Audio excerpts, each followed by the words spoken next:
Isn't it great, said a volunteer to me this morning, to have our visitors back? And yes, indeed it is, in huge numbers over the bank holiday weekend and in steady numbers this half-term week.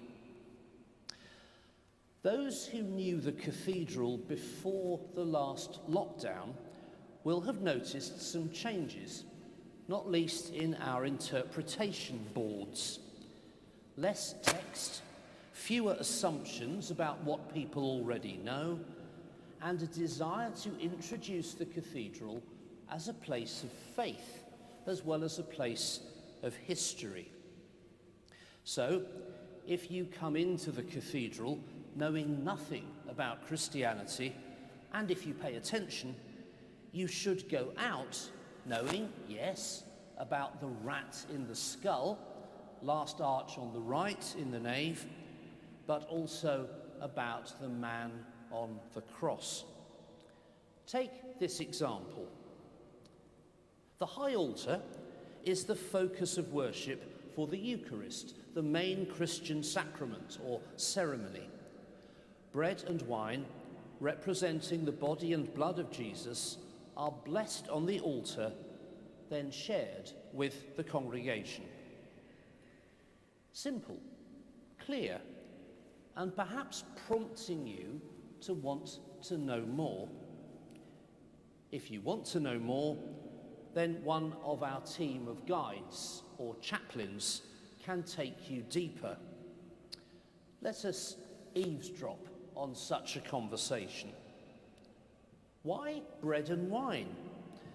Because Jesus shared bread and wine in the last meal he had with his friends before he died. And he said to them, "Take it and eat. This is my body." What did he mean by that? Good question. We can't all agree, but we go on doing it because Jesus said, "Do this to remember me." And what does it do for you? At this point, the conversation moves from arm's length to up close, from head to heart, from mere information to potential transformation. So what do you say? This evening's gospel reading has one suggestion, as the writer describes Jesus saying, "Whoever eats this bread will live forever."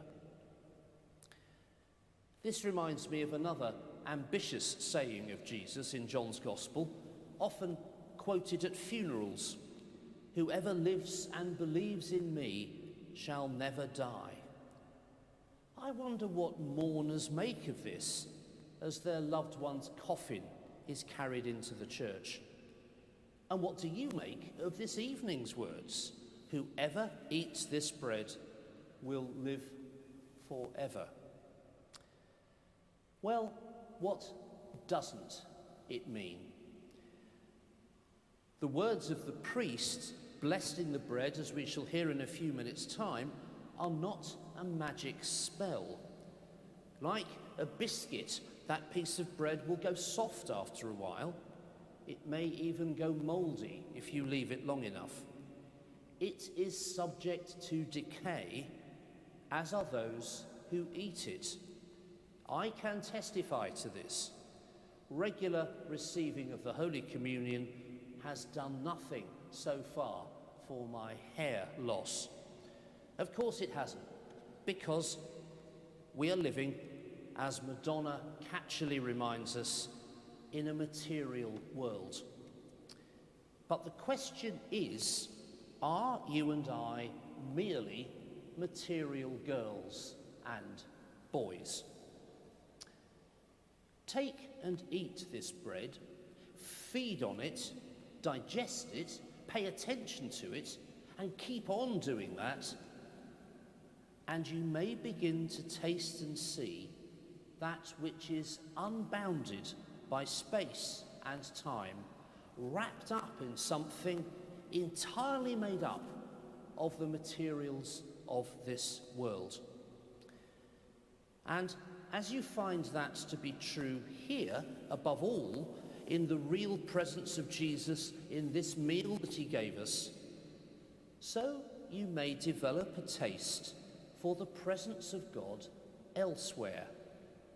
Anywhere, certainly any meal where hunger is fed, thirst is slaked, aroma savoured, taste and company enjoyed, anywhere may yield a moment when you detect the surface of materiality rippling with the depth that lies beneath. Then you and I will begin to know what the mystics have long tried to teach us, that the depth that is God waits to be discovered, if we pay attention, in and beneath the apparently unwonderful everyday. Whoever eats this bread will live forever. This bread will indeed feed us up for heaven, that unimaginable place where death shall be no more. And meanwhile, it will help us to be better neighbours to the ordinary, wondrous people whose lives are joined with ours, and in whom Jesus waits to meet us, as he does in this holy sacrament. And this will also help us to be better carers for this world that God has entrusted to us, the material world from which comes this miraculous bread, fruit of the earth and work of human hands.